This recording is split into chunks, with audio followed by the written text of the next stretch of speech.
Sebastião Parreira, o Agro Tem Voz, e hoje trouxe para vocês o fenômeno do estado de Goiás, de Itaberaí, do Brasil, nada mais, nada menos do que Zé Garrote, meu amigo, empresário, um grande pai, um grande avô, um sogro muito bom, e está aqui conversando comigo e com vocês do Agro Tem Voz.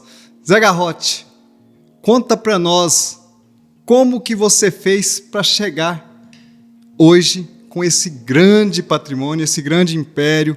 Quando a gente fala em patrimônio e império, não é só dinheiro, mas é ter o espaço em Itaberaí, no estado de Goiás, no Brasil e no mundo. E eu falo que é empreendedorismo no agronegócio. E você faz isso muito bem. E você é uma pessoa que nós temos que seguir para aprender. Então conta aí para os seguidores do Agro Tem Voz, qual foi o seu passo a passo?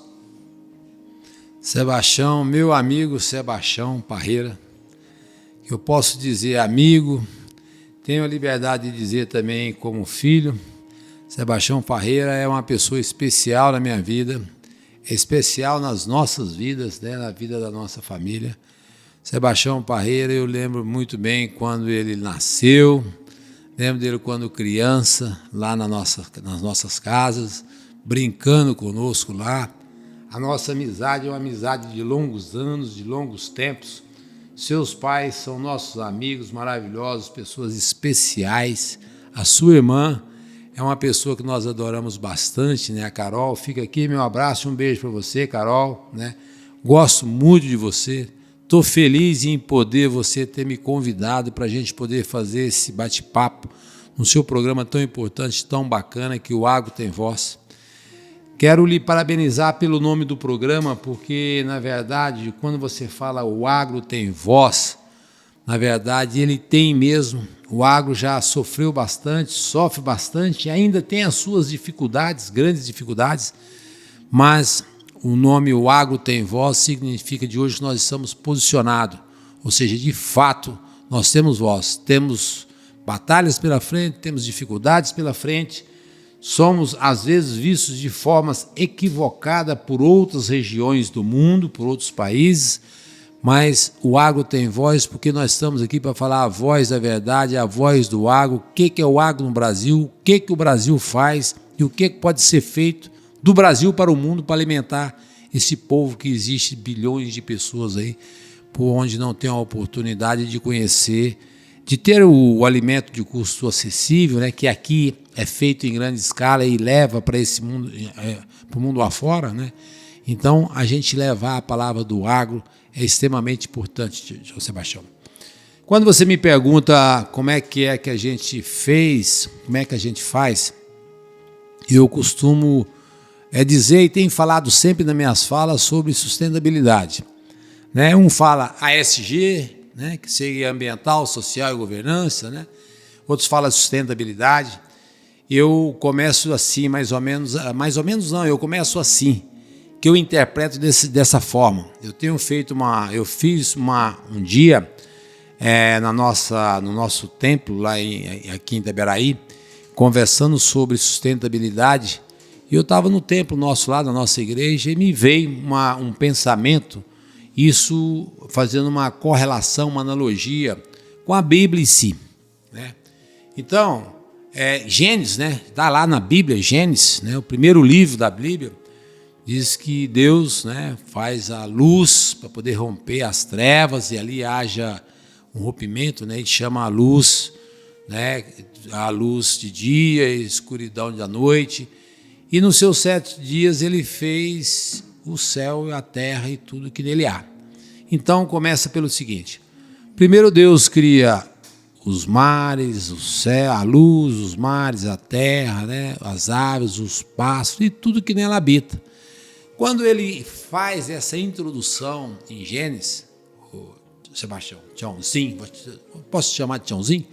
Você não pode, você deve. Então tá, Tiãozinho, então vou chamar de Tiãozinho, porque é mais fraterno, é mais caloroso, é a forma que eu te conheci, é a forma que eu te chamo, Tiãozinho. Então, Tiãozinho, quando Deus constrói isso tudo, eu entendo isso como ambiental. Quer dizer, Deus criou um ambiente, Deus preparou um ambiente para nós. Mas Deus é generoso. e colocou ali o ser humano para que ele fosse racional e tivesse o domínio sobre todas as coisas. Coloca Adão, então põe na Adão. Então eu tenho um ambiente que eu entendo que é o A do ambiental, da sustentabilidade, e o S é o social. Eu entendo que Adão é o homem que vem para poder comandar, o ser humano é ele que vai regir tudo isso, ele que é o ser vivo, né, racional, os outros são irracionais, os vegetais, os outros animais irracionais, então o que vem para dominar aquilo ali. Mas Deus, tão generoso que é, ele achou que também que o homem não poderia ficar só. Ficou então com Eva, colocou Eva na companhia dele. Então, quando Deus cria o mundo, cria todo aquele ambiente, faz aquela ambiência boa de sobreviver, e do lado coloca ali o homem e a mulher, ele faz ali o seu lado social. Então, que é o seu lado social? É para que você possa, cuidar do outro, viver com o outro, viver em paz e harmonia. Lembrando que Adão e Eva têm os seus pecadinhos, fizeram só as coisas erradas. Mas Deus também é generoso. Põe para o outro lado, quando você vai governar, né, quando você vai gerir uma empresa, ou quando você vai fazer a gestão do seu negócio, você tem livre arbítrio para isso. Entendeu? Então você faz e governa da melhor forma possível.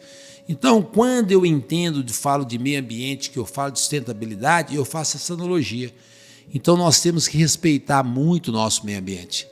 Nós temos que cuidar do ambiente nosso. Nós temos que ter zelo, nós temos que ter uma atenção especial com isso. Imagina você o seguinte, que 5 minutos sem oxigênio é o suficiente para acabar com toda a arrogância e toda a prepotência do mundo.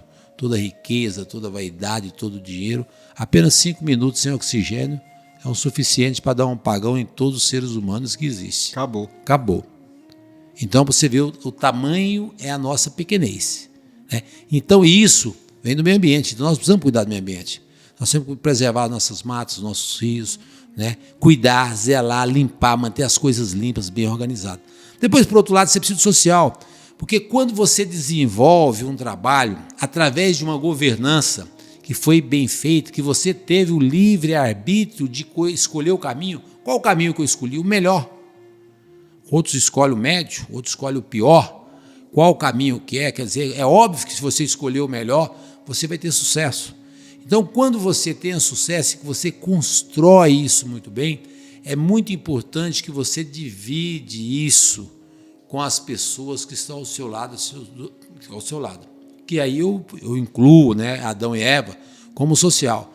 Não existe felicidade, Tiãozinho, você sabe muito bem disso, nem prosperidade, vamos dizer mais a palavra prosperidade, que ela é mais abrangente, se você estiver olhando só no seu umbigo. É muito importante que você olhe para o próximo.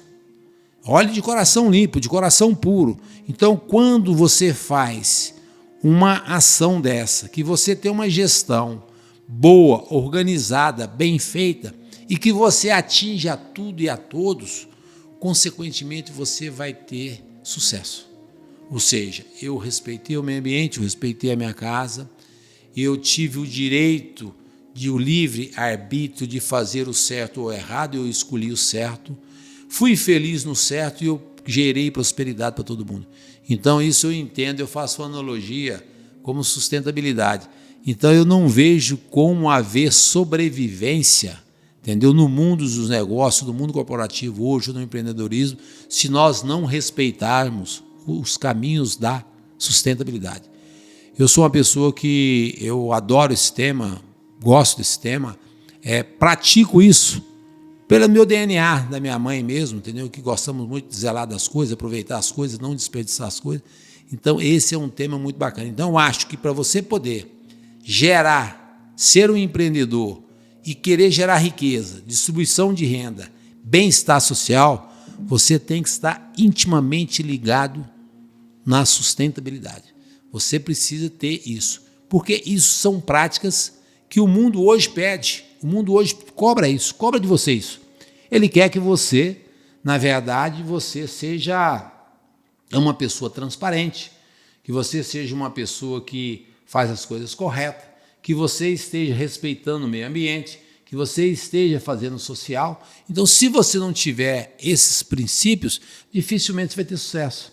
Então, começa por aí. Mas depois aí tem um punhado de outras coisas, atividades e tal, e etc. Quando você falou da sua mãe, Dona Maria, você falou que desde pequeno aprendeu a ser sustentável, a economizar, a não desperdiçar as coisas. Então, isso vem, né, na sua criação. Exatamente. Eu sempre falo para o pessoal o seguinte, lá em casa, nós viemos de uma família humilde, família pobre, meu pai de 10, minha mãe de 15, né? Meu avô, pai da minha mãe, teve 2, a minha primeira avó faleceu, ele casou novamente, teve 7, depois ele teve mais 8 filhos. E com isso, a carência era muito grande, né? Eu costumo dizer, até aprendi agora com um amigo meu, dizendo que a carência é melhor do que a abundância, e quando a abundância, você inibe a criatividade, você inibe o raciocínio, você aprende a desperdiçar, você aprende a não dar valor. Então, quando você tem o sentimento da carência, o sentimento da falta, você consegue pensar diferente. E lá em casa era assim. Era o seguinte, tem uma melancia, chupa a melancia e faz doce da casca da melancia. Tinha o pé de mamão no fundo do quintal, utilizava o pé de mamão, a hora que dava, no que dava, vamos fazer doce do pau do mamão. Do pau do mamão. Então, era tudo muito bem aproveitado, né? Comprava um açúcar no atacado, aproveitava o saco de açúcar. Comprava uma lata de massa de tomate, virava ela, lavava bem areadinha, para poder servir de copo ou de alguma outra vasilha. Quer dizer, não havia desperdício. Então, e as coisas tudo muito limpa. Eu até não uso o termo limpo, não. Eu uso o termo areado. Quando você pega esse jeito da minha mãe que era de ser, de aproveitar as coisas, de fazer tudo, né? Leite talhou, a gente vai falar talhou, né? O leite talhou, menino, talhou. Então vamos fazer doce de leite, vamos aproveitar ele, vamos fazer, mas nada de jogar fora. Então não existia essa palavra, vamos jogar fora, né? Época de suco, época de caju, aproveita o caju, faz o maior volume de suco possível, guardava na geladeira, né? Era época de goiaba, fazia o maior volume doce de goiaba, guardava nas copotas, né? Ou seja, você aproveitava as frutas da época para poder fazer o máximo de comida possível, seja doce, seja outras coisas, né? Para que você poder guardar, para você ter em outros tempos difíceis que não tinha aquela fruta. Então, quer dizer, isso gera o princípio da gestão, o princípio do empreendedorismo, ou seja, comprar na hora certa, ou seja, aproveitar a fruta da hora certa. Porque a fruta da estação ela é mais gostosa do que fora da estação. A manga boa é da hora certa, a laranja boa é da hora certa, apesar que hoje já tem quase todas as épocas, porque a tecnologia permite isso, mas naquela época não. Então, as frutas eram mais gostosas, mais saborosas. Então, você aproveitava tudo aquilo, seguido de uma higiene muito grande. Que a higiene muito grande ela é seguida de quê? De saúde. Né? Que você é uma pessoa mais saudável e tal, etc. Consequentemente, isso está mostrando uma boa gestão. Quer dizer, você teve o livre-arbítrio e caminhou para uma boa gestão. Então, isso eu aprendo com minha mãe. Na verdade, isso é do DNA dela. Teve um dia a gente indo para Goiânia, há muito tempo atrás, eu estava com você, e chegando ali no trocamento da Quaral, você chupou um Trident, você chupou, aí você pegou, fez e pôs no terno. E eu doidinho para jogar fora o meu pela janela. E eu fiquei olhando aquilo, aí eu perguntei para você, vai jogar fora não? Não, isso não tiver um lixo. Eu lembro disso até hoje, e eu falei assim... Bons exemplos, né? Eu aprendi. Agora, toda vez que eu vou chupar um chiclete, eu ponho no terno assim, ponho no paletó, acho o lixo, jogo fora e falo assim, essa eu aprendi com Zé Garrote. Obrigado, foi coisa boa, ação boa. Pois é, Tião, esses ensinamentos vieram da minha mãe, né? Sempre você trabalhou nisso na Superfrango, na São Salvador Alimentos. Desde o início, a Superfrango trabalha cuidando do meio ambiente, nas formas que eram antigamente. Hoje, muito melhor.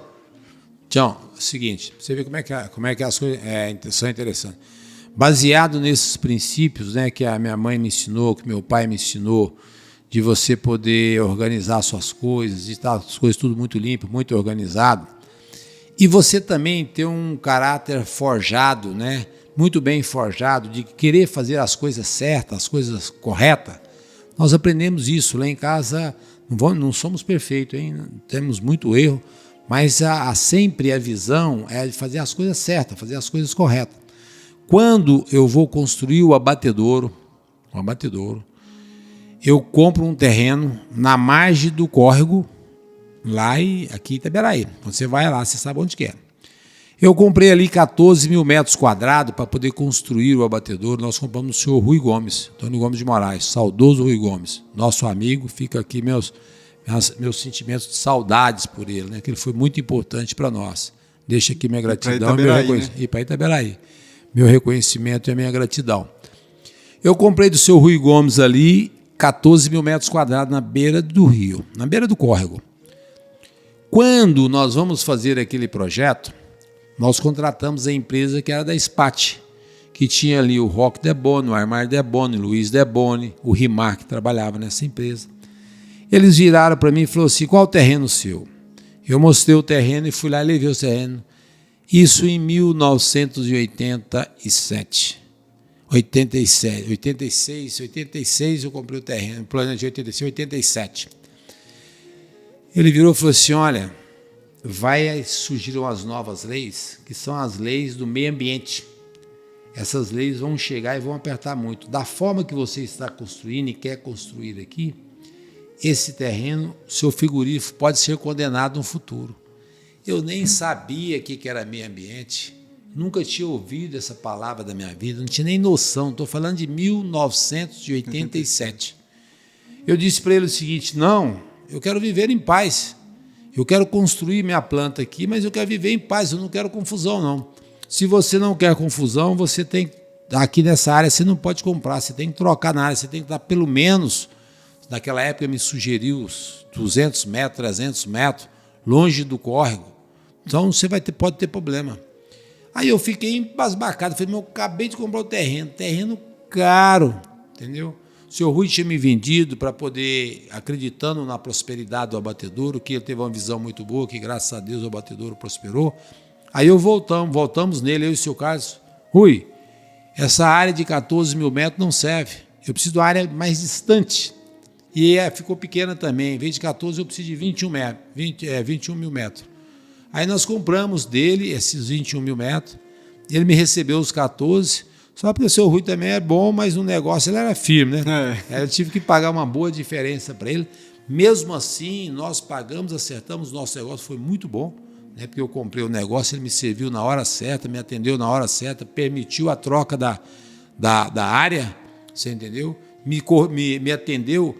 Mas naquele momento ali, você pode perceber, claro, que uma ação de você ter um terreno compro, falar de uma questão que era meio ambiente, que ninguém nem sabia o que é isso, em 87, e nós nos predispormos a trocar a área para comprar uma área mais distante, para atender uma regra que ainda eu nem sei que existia, porque o primeiro movimento que teve no Brasil em relação à ecologia foi o presidente Collor que trouxe em 1992. Então, no Rio teve um evento que chamava Eco 92, que era a Ecologia 92, 1992. Então, daquela época, nós já tínhamos a visão clara de que fazer o certo, bem feito, era o caminho mais correto que tinha. E a lei veio bem depois, né? Bem depois que as leis vieram. Se elas eram existentes, não era do meu conhecimento. E não era aplicada, né? Não era aplicada. Poderia até existir, mas não era aplicada, ninguém falava nisso, ninguém tinha esse cuidado. Aí você fez a abatedouro respeitando o meio ambiente e até hoje você vem trabalhando respeitando o meio ambiente, que a Super Frango São Salvador Alimentos vem fazendo um trabalho muito bonito em relação à recuperação de rios, a cuidar mais da cidade de Itaberaí, não só de Itaberaí, de Nova Veneza. Conta um pouco sobre isso, Zé. O trabalho do meio ambiente, ele, na verdade, ele é um trabalho que eu motivo as pessoas a fazer. Eu costumo até usar uma frase assim: lixo é luxo. É a forma de você olhar o lixo. Lixo é luxo. Então nós temos uma economia que chama economia circular dentro do abatedouro. Um exemplo: eu aproveito as botas, eu aproveito os uniformes que rasgam, eu aproveito os cabos de faca. A gente aproveita todo o material e nós temos um lugar para reciclar isso. Os papelão, os plásticos, sobra, a gente vai pegando isso. Materiais, ferro. E eu chego lá na saída, quando você pega a saída de Goiânia, nós temos ali a nossa área de reciclagem. O material que não é orgânico, eu reciclo ele todinho e a gente tem um bom faturamento ali. Eu faturo mais de R$200 mil por mês de lixo, papelão, plástico, bota véia, pano e etc. E aqueles lixos que tem que ter algum laboratório certo, correto, para que você possa fazer o descarte dele, a gente tem as empresas cadastradas, que são credenciadas, né? São empresas credenciadas, cadastradas com a Superfranco, para poder fazer o descarte correto daquele material que precisa de ser vidros de vacinas, seringas e outras coisas, como ter o tratamento para a área hospitalar. A gente também tem a área do incubatório que tem esses produtos biológicos que precisam desse tratamento correto. Nós temos a empresa para isso. Então, com isso, eu pego dinheiro, gasto, pago para as empresas cuidar. O outro eu vendo e tem um saldo positivo nisso aí. Pago meus colaboradores e ainda tem um saldo positivo. Além da saúde, eu tenho um saldo positivo. Depois me sobra ali ferro, alumínio, cobre de motores que são queimados, aço inoxidável. Eu separo tudo aquilo e vendo separado.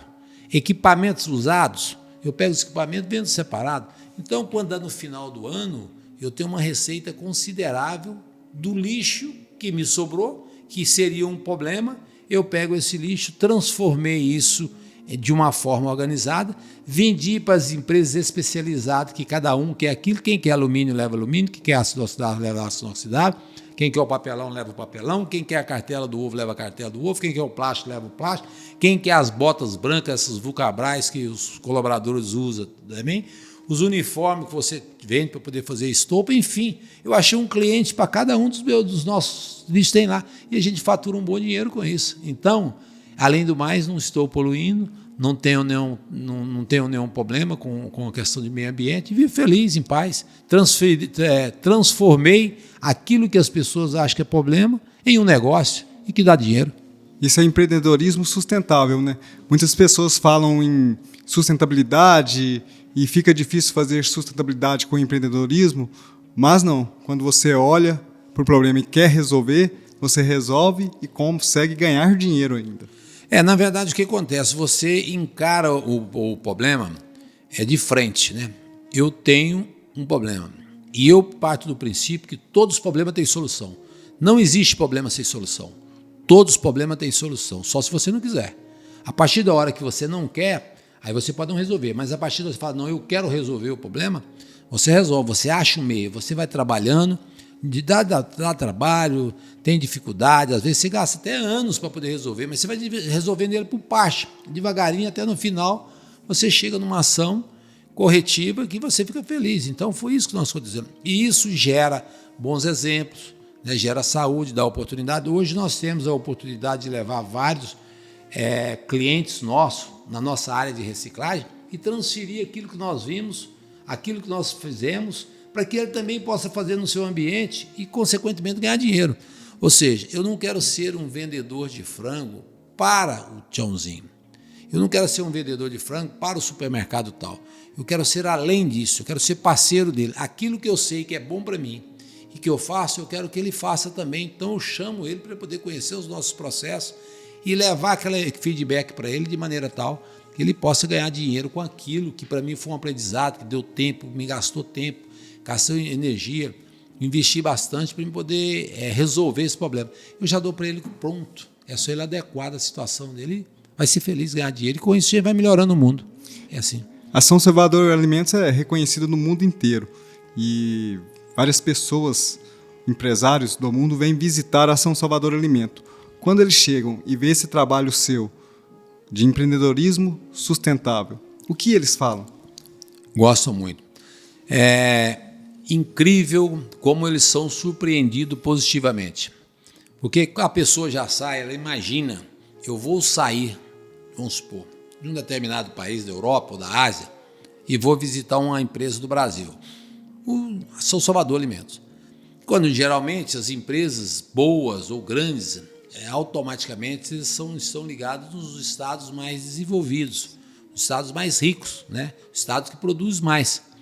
Aí quando eles vêm num estado menor e chega aqui, ele conhece São Salvador, quem visita São Salvador nunca mais deixa de comprar dela. E quando chega aqui, conhece a filosofia dela, o respeito que tem pelo meio ambiente, a forma que ela é conduzida, a responsabilidade que a São Salvador tem pelas pessoas, o cuidado com seus colaboradores, a forma que ela conduz o seu produto, as tratativas de negócio que ela tem com os clientes e fornecedores. Então chega aqui e fica realmente surpreendido. Então a surpresa graças a Deus, é sempre com um sentimento muito acima daquilo esperado. E muito mais com os nossos colaboradores, porque as pessoas, quando chegam, elas sentem nos nossos colaboradores o sentimento de dono. E ela sente que o nosso colaborador da SSA, ele tem sentimento de dono, ele tem amor pela empresa. Então, isso é muito importante para nós. Então, é só surpresa positiva, graças a Deus. Isso é muito bom, porque é exemplo no Brasil. Eu sempre falo que a São Salvador Alimentos é a maior empresa de frango do Brasil, a maior empresa de frango do mundo, não pelo tamanho, mas pelo trabalho que ela faz, pelo comprometimento, por preocupar com seus colaboradores, porque hoje a São Salvador Alimentos ela tem quantos colaboradores direto e indireto? Quantas famílias? Hoje nós somos por volta de 7.000 colaboradores, são 6.200 colaboradores na carteira, que nós assinamos carteira, mais 1.800 colaboradores terceirizados direto. Vamos supor, vendedores, espanhadores de frango, limpadores de aviários, motorista, e entre outros. Então, nós temos 1.800 pessoas que trabalham só para nós, para mais ninguém, mas são autônomos. E temos 6.200 que trabalham para nós. Quando você pega aí um volume de 7.000 pessoas, é muita gente. Por que acontece? A cadeia que mais gera emprego é a cadeia da construção civil. Se não me engano, é uma cadeia que gera, parece que cada carteira assinada, ele gera mais 11 empregos indiretos. E segundo os dados que a gente tem, a avicultura, cada uma carteira assinada, você gera mais 9 por fora. Então, é um número desse multiplicado por 9. Porque, um exemplo, né? A gente usa milho, usa soja, e para poder fazer soja tem que fazer semente, para fazer soja tem que ter adubo, tem que ter colheitadeira, tem que ter borracheiro, tem que ter diesel, tem que ter caminhão, tem que ter armazém. Então, a geração de emprego da cadeia, e como a cadeia é muito longa, são 9 pessoas por carteira assinada. Isso é um dado que a gente tem, que vinha já há algum tempo. Então, abaixo da construção civil, que é a maior geradora de emprego, é apenas já é direto à avicultura. Eu falo que, quando você falou aí que vem caminhão, semente, é o antes, o dentro e o depois da porteira, até o produto chegar ao consumidor final, está gerando emprego. Demais, é muito emprego. Muito emprego. Aí depois se gera emprego no supermercado, no vendedor, né? E vai embora. E por aí vai. Né? Restaurante, aí o supermercado compra, né? Vai para o restaurante, né? E aí vai embora, né? Se for um fast food, ainda tem o motoboy e por aí vai embora. E aí vai indo, né?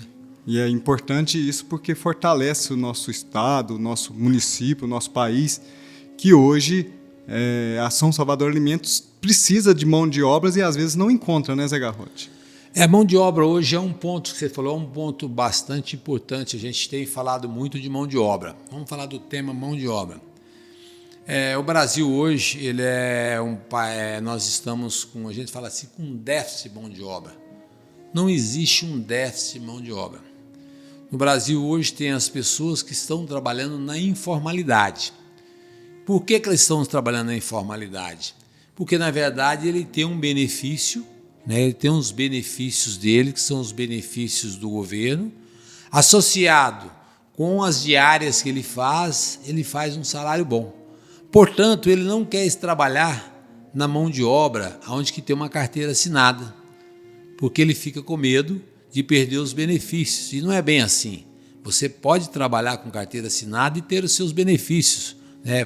Bolsa Família e tal, e entre outros benefícios. Mas por isso, aí quem tem as empresas legalizadas, organizadas, e que precisa da formalidade, da legalidade jurídica para poder contratar uma pessoa, tem dificuldade de contratar. Porque existe a mão de obra, a pessoa não quer, porque ela não quer perder os benefícios que ela tem do governo, os benefícios sociais.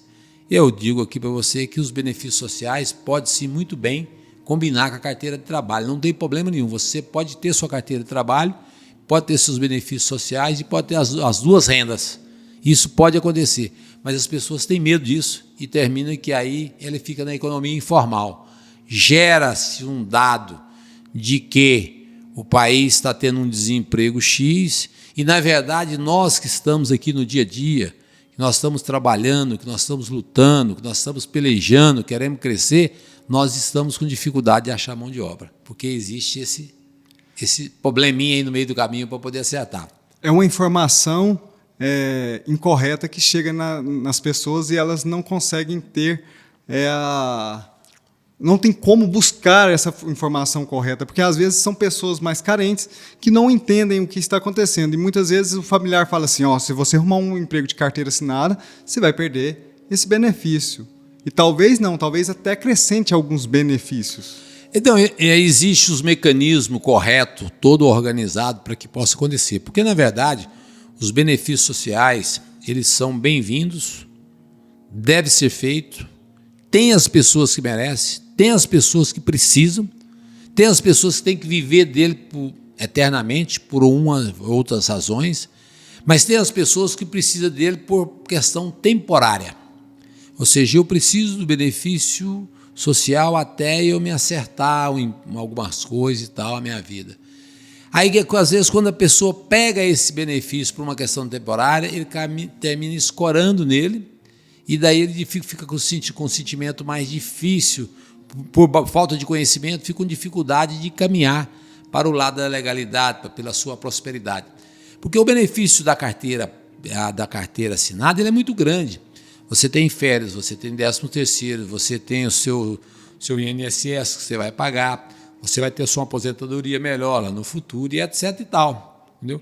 Agora, quando você não tem isso, então eu vou trabalhar na diária, ou seja, de forma sem carteira assinada, quando eu for aposentar no futuro, eu vou aposentar com o salário mais baixo que tem. Aí eu vou ter uma dificuldade. E se eu trabalho com carteira assinada, conforme a minha carteira, é que eu vou recolher, então eu vou pagar com salário melhor. Lembrando também que essa pessoa que está na informalidade, não, que está sem a carteira de trabalho, ela vai dar um prejuízo para o governo passado, porque ela não recolhe durante a vida e depois, no final da vida, ela vai acabar recebendo pouquinho, mas ela recebe. Então, perde o governo, perde a empresa que não tem a mão de obra e perde o cidadão, porque não se precaviu, não fez as contas direito, não olhou direito e optou, às vezes, pelo programa social em detrimento de uma carteira trabalhista para poder trabalhar e seguir uma vida e criar um projeto de vida para ele. Porque nada é mais digno do que para a pessoa do que ela trabalhar e viver do seu sustento. Então, essa é a posição. O mercado hoje está difícil? De mão de obra? É. Demais. Difícil em detrimento exatamente disso, entendeu? Não é que não tem as pessoas, entendeu? Mas as pessoas não querem. Mas, em geral, você conversando com seus amigos, empresários... Sim, isso é geral. Se você vê, vai geral.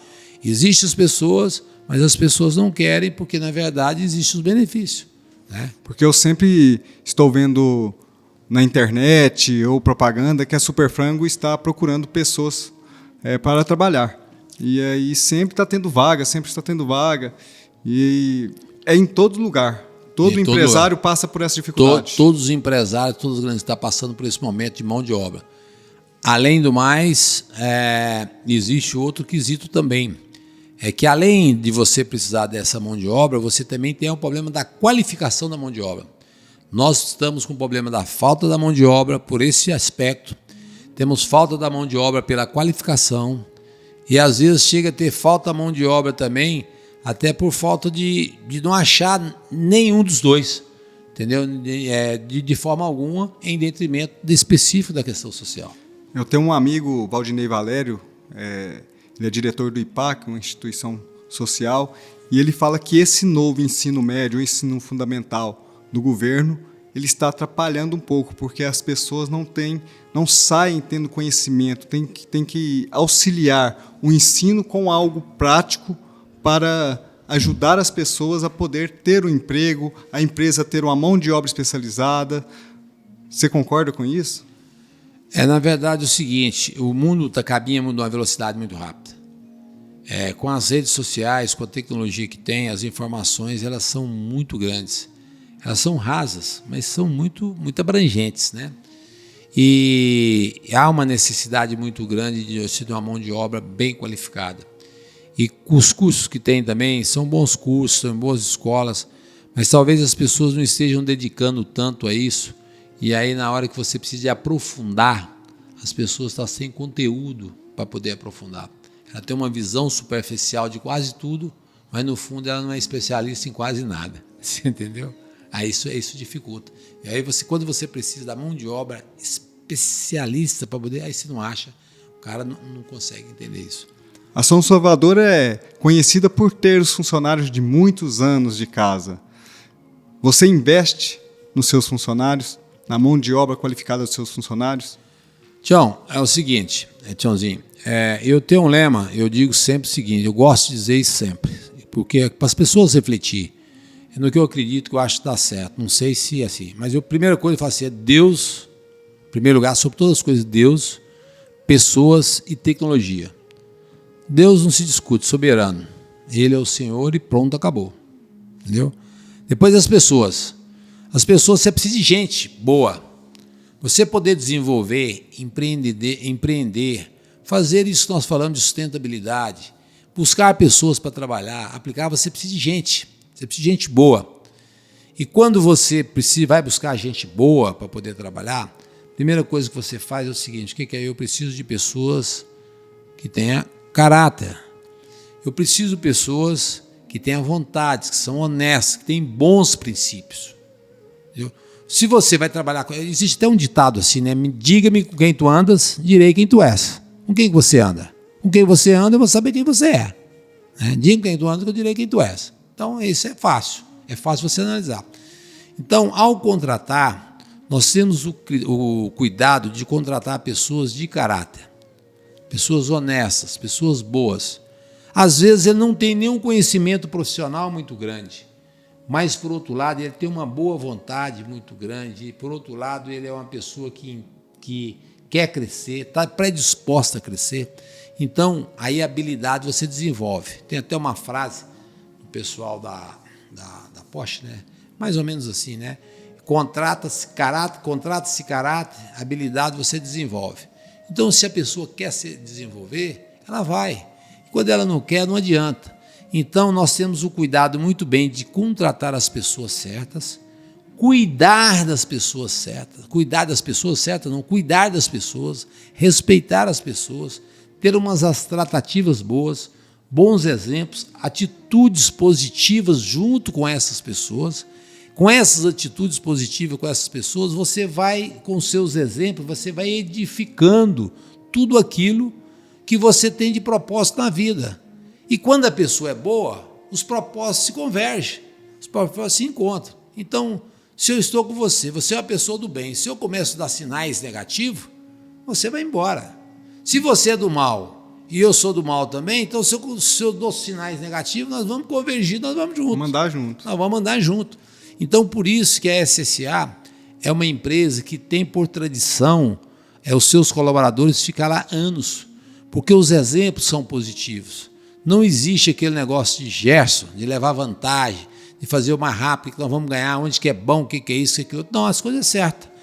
E a cultura da empresa, nós falamos aqui dos princípios da minha mãe, nós falamos aqui do princípio que nós fomos criados, respeito ao meio ambiente, e eu quero dizer para você, quando eu disse, olha, para mim é Deus sobre todas as coisas, pessoas e gente, por outro lado, nós fizemos um trabalho aqui, Tiãozinho, inclusive aqui nesse local, sobre cultura. E nós identificamos com a SSA os 3 pilares. Nós queríamos ver quais são os pilares mais fortes da SSA, o que foi que levou a SSA chegar aonde chegou, na pergunta que você me fez quase no início da pergunta. Como foi? Na cultura. E o que é os pilares da nossa cultura? Primeiro, a SSA ela se predispõe, ela tem um propósito de fazer as coisas certas. Ela quer sempre fazer as coisas certas. Não significa dizer que nós estamos fazendo, que nós só fazemos certo, que nós somos os bons, que nós somos os bacanas. Não, longe disso. Nós erramos muito, nós temos muita falha, nós precisamos aprender muito, nós queremos crescer muito, nós ainda somos pequenos, mas uma coisa, a gente tem um propósito nosso. Qual é o nosso propósito? É de fazer as coisas certas, fazer as coisas corretas, caminhar no rumo certo. Então, esse é um propósito que nós temos. Vamos trabalhando sempre de maneira, o sentido é um só, o sentido é de fazer as coisas certas. Segunda coisa, fazer bem feito. Já que eu tenho que fazer certo, então eu tenho que fazer bem feito, eu tenho que caprichar. Por isso que quando você fala, eu falo nos detalhes, né, que eu voltei lá da minha mãe, nos detalhes de casa, nas coisas limpas, e que quando as pessoas vão no Superfrango, fica surpreso no Superfrango, porque na verdade a Superfrango também se faz as coisas certas, bem feitas. Ela faz tudo bem feito. E para você poder conseguir esses dois pilares, você tem que fazer junto, você tem que fazer em equipe. Então tem que haver transparência disso, né? Então você junto, você consegue fazer isso. Você sozinho é mais difícil. Então os pilares nossos de cultura, da cultura da empresa, qual os 3 pilares da cultura da empresa? É fazer certo, bem feito e juntos. Esses são os nossos pilares. Então isso tem nos fortalecido bastante. E com essa mensagem, com essas 2 mensagens, Deus, pessoas e tecnologia, fazer certo, bem feito e junto, a gente tem dado qual é a filosofia, qual é a cultura da Superfrango, quais são os seus propósitos, e conforme ela começa a caminhar. E daí vem a fixação do colaborador, o turnover que a gente fala, quer dizer que é muito baixo, os colaboradores quase não saem da Superfrango. Quem chega no Superfrango fica, entendeu?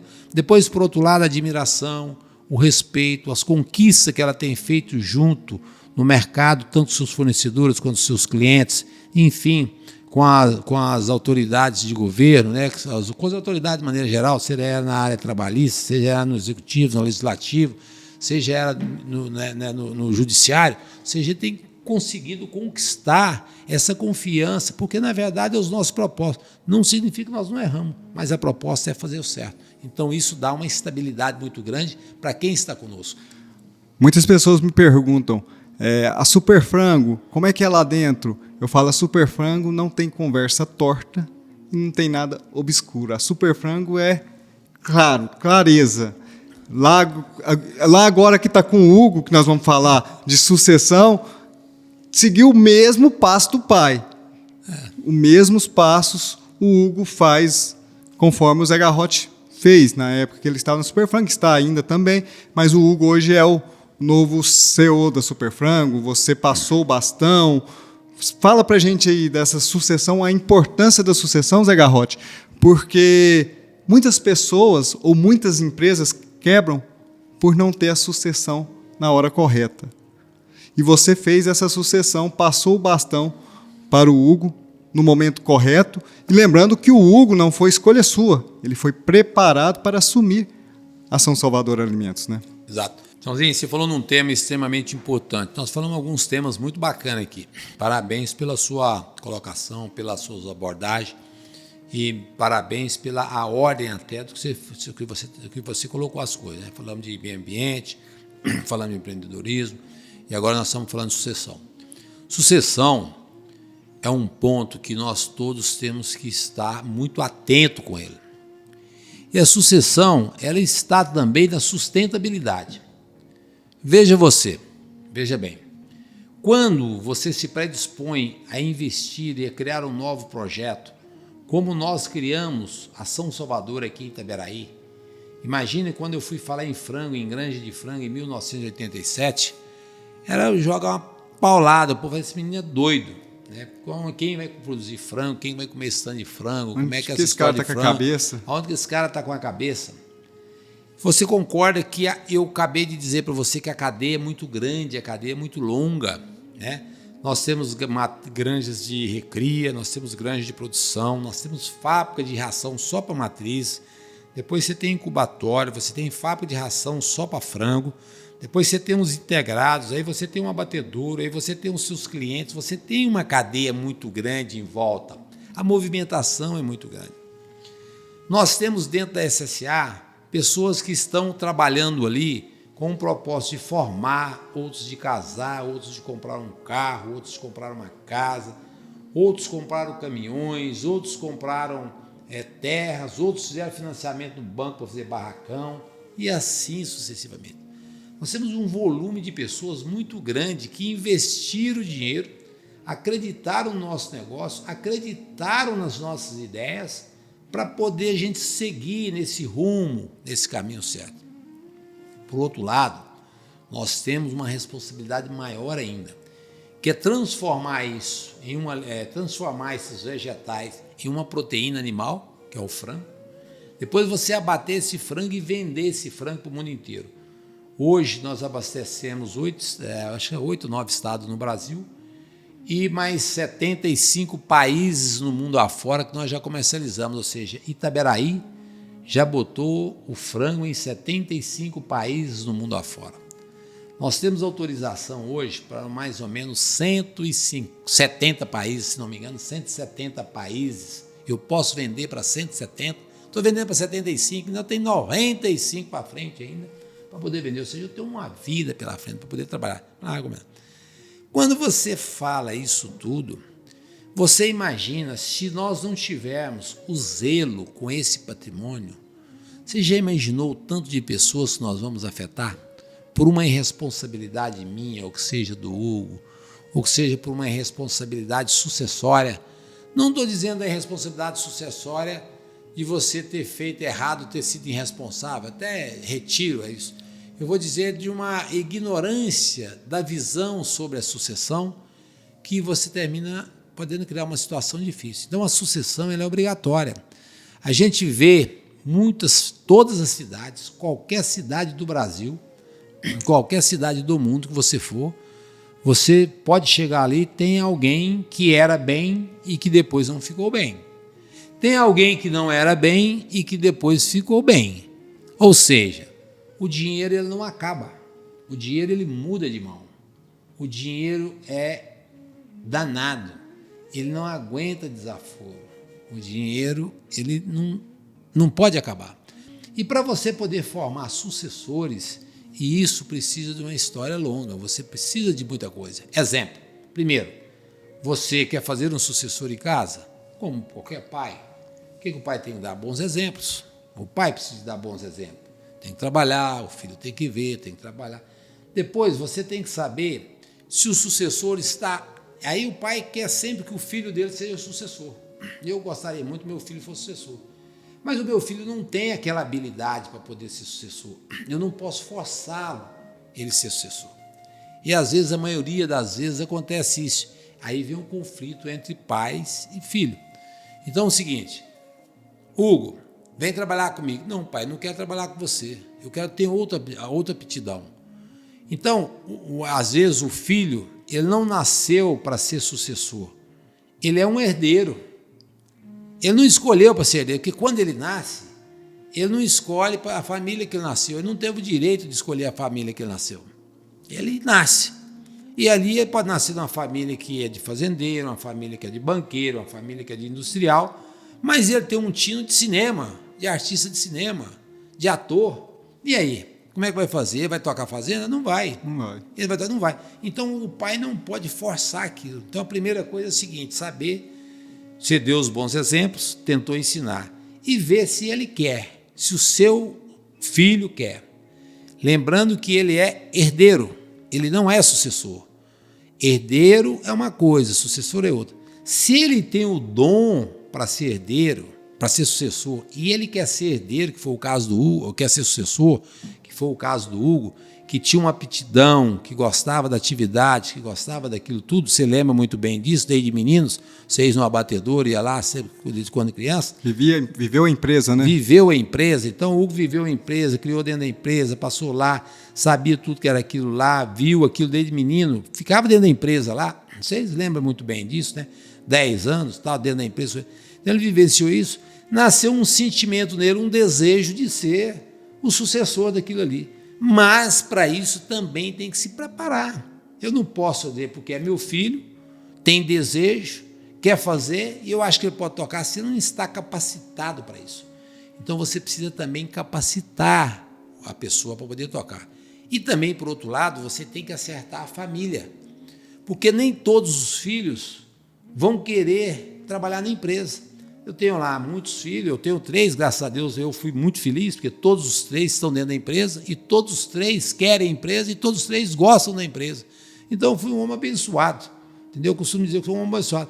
Quantos empresários ricos que eu conheço, ricos, milionários, que têm empresa e que os filhos não querem empresa, querem outras coisas.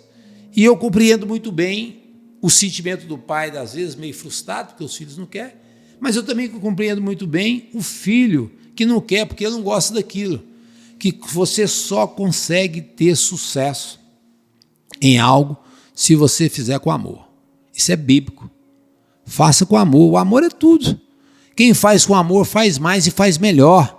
Um jogador de bola treina 10 horas por dia. Um lutador de boxe treina não sei quantas horas por dia. Um ginasta treina não sei quantas horas por dia.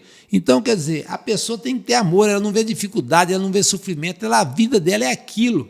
Entendeu? Então, se a pessoa não gosta, não tem um amor, não tem a base. O amor é a base de tudo. Então, eu amo o que eu faço. A possibilidade de ser sucesso é muito grande. Não, eu faço o que meu pai mandou. Pode saber que vai dar pau.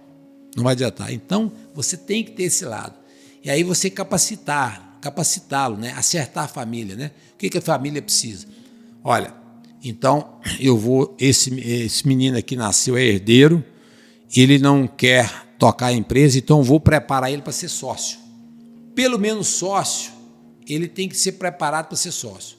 Ou então ele vende, vai embora e vai fazer o que ele gosta. Vende, vai embora e vai fazer o que ele gosta. Ou, não, eu não quero sair do negócio. Eu sou herdeiro, não quero estar no negócio, não gosto, quero pegar meus dividendos.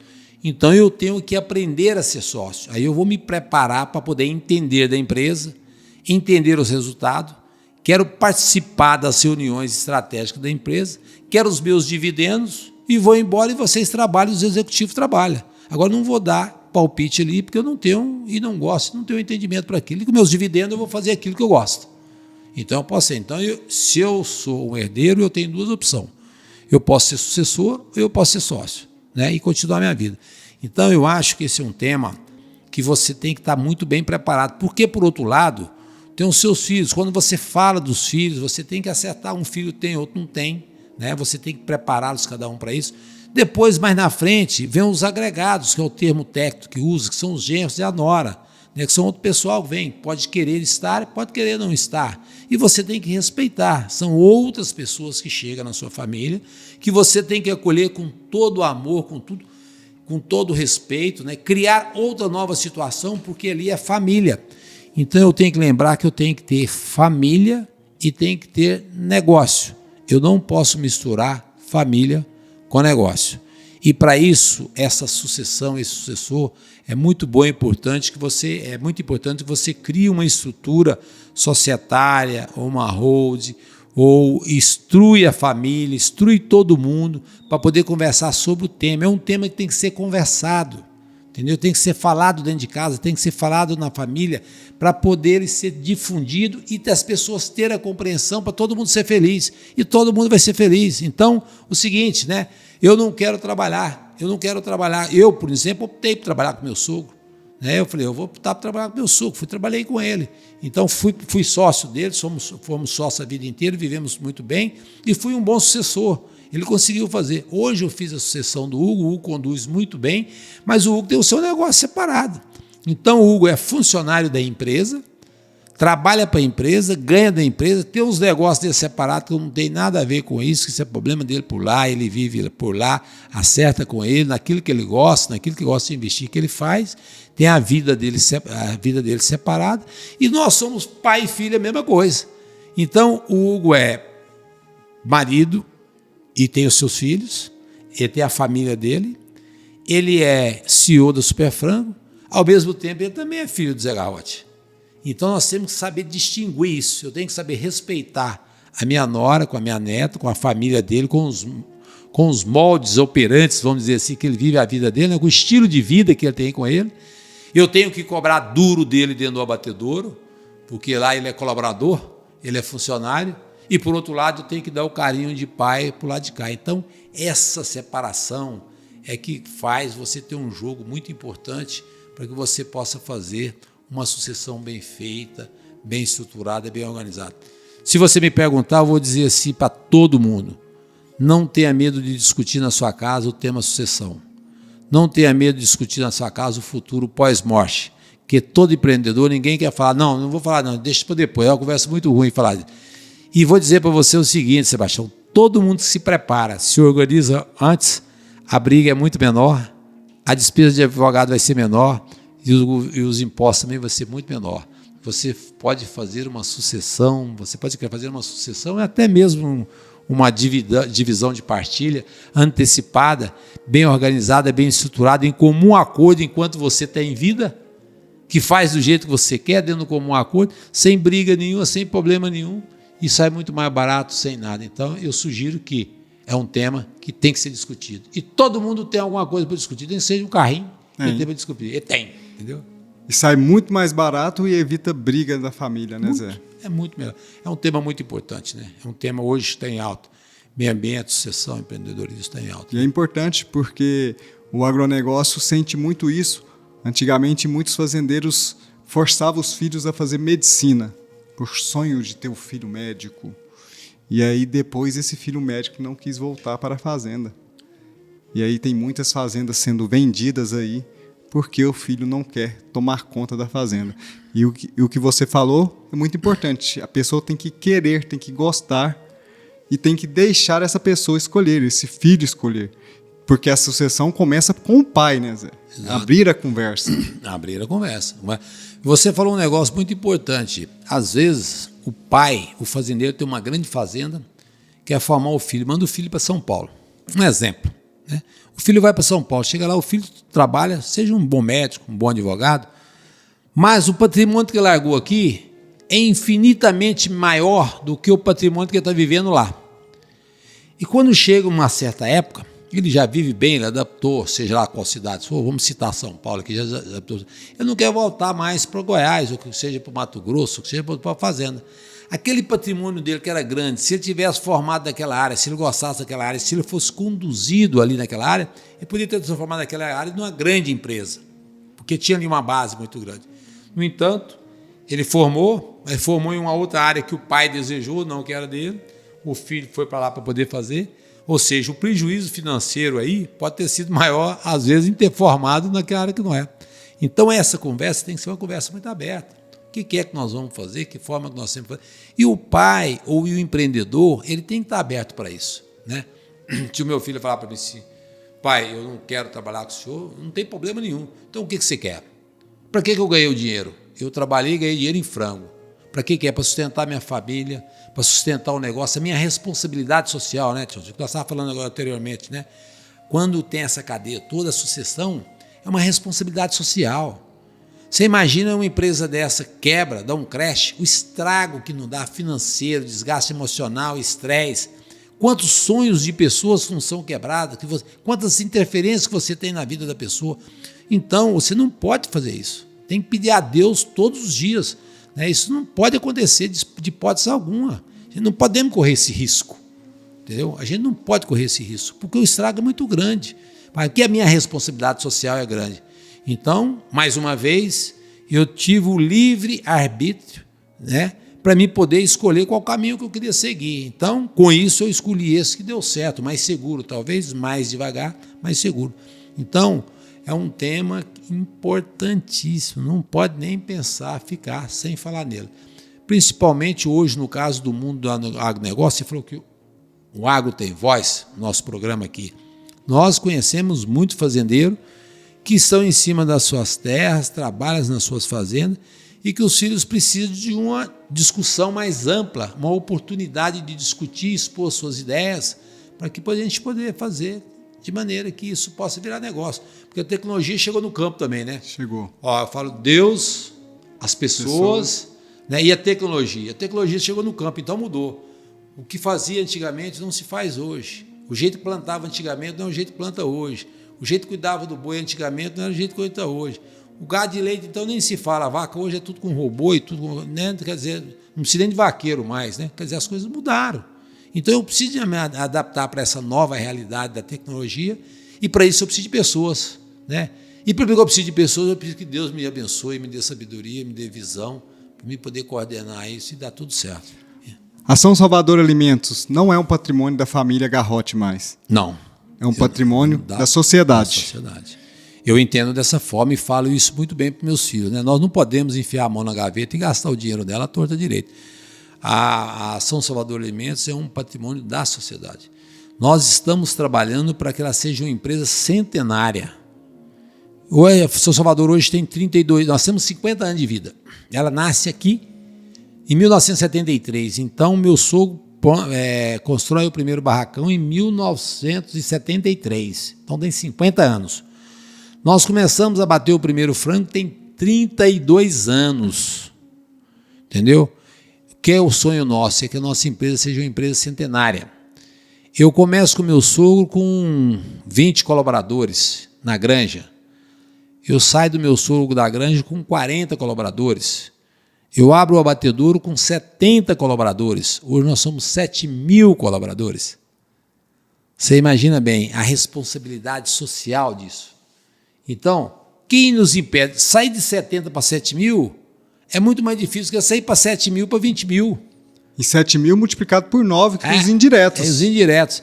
Então, o que acontece nessa hora? Então, você tem que continuar crescendo, você tem que continuar fazendo isso. Então, isso é muito importante. Porque eu lá em casa, sou da unidade 12, só tem gente trabalhando lá porque eu entrego frango para vocês, porque eu sou um parceiro da São Salvador Alimentos. Então, lá em casa eu tenho uma família trabalhando, o Lázaro, claro. O Orivalda, mas por conta que eu sou integrado de vocês. Exato. Então, é uma cadeia. Muito grande. Muito grande. Então, a responsabilidade nossa é muito grande. Então, por isso que a gente tem que cuidar. Então, você é o número 12. Hoje nós já estamos... Eu sou integrado também, eu sou o 385. Então, você tem que me respeitar. Foi você que deu licença para que eu pudesse chegar aqui, É os primeiros que deram licença para os outros. É isso aí. Zé Garrote, para terminar, vamos um bate e volta. Eu vou falando uma coisa e você me responde? Pode ser, vamos lá. Papai e mamãe? Joia, 100%. Mamãe está firme, bacana. Muito boa, graças a Deus. Seu Carlos, Dona Leni? Saudades eterna. Carlinho? Também. Filhos? Todos amados, bons, maravilhosos, mais do que eu mereço. Flávia? Meu amor. Deus. Minha vida. Tudo. Obrigado, Zé Garrote. Um Sebastião Parreiro, o Agro Tem Voz. Amém. Muito obrigado. E deixa aí um recado para todos. Se eu pudesse, o recado que eu quero dizer é o seguinte, dentro dos pilares da cultura, né? Primeiro, vou repetir o que nós falamos aqui. Acredite em Deus, esteja com as melhores pessoas, esteja com a cabeça aberta para aprender o novo, seja mais rápido, mais flexível que você puder, entendeu? Por isso você vai ter atenção a todas as tecnologias. Do contrário, se não tiver isso, você não vai conseguir acesso. E a nossa cultura, né? Faz o certo, faz bem feito e faz junto, faz em equipe. Quando você faz junto, você faz mais e melhor e dá transparência em todas as suas atitudes e em todos os seus atos. E para ter sucesso é facinho. Levanta às 5h30 da manhã, dorme meia-noite. Daí 22 anos, 30 anos, o sucesso vai bater na sua porta. Ok? Um abraço. Sebastião Parreira, o Agro Tem Voz. Muito obrigado, Zé. Tchau. Tamo junto. Tamo juntos. Obrigado.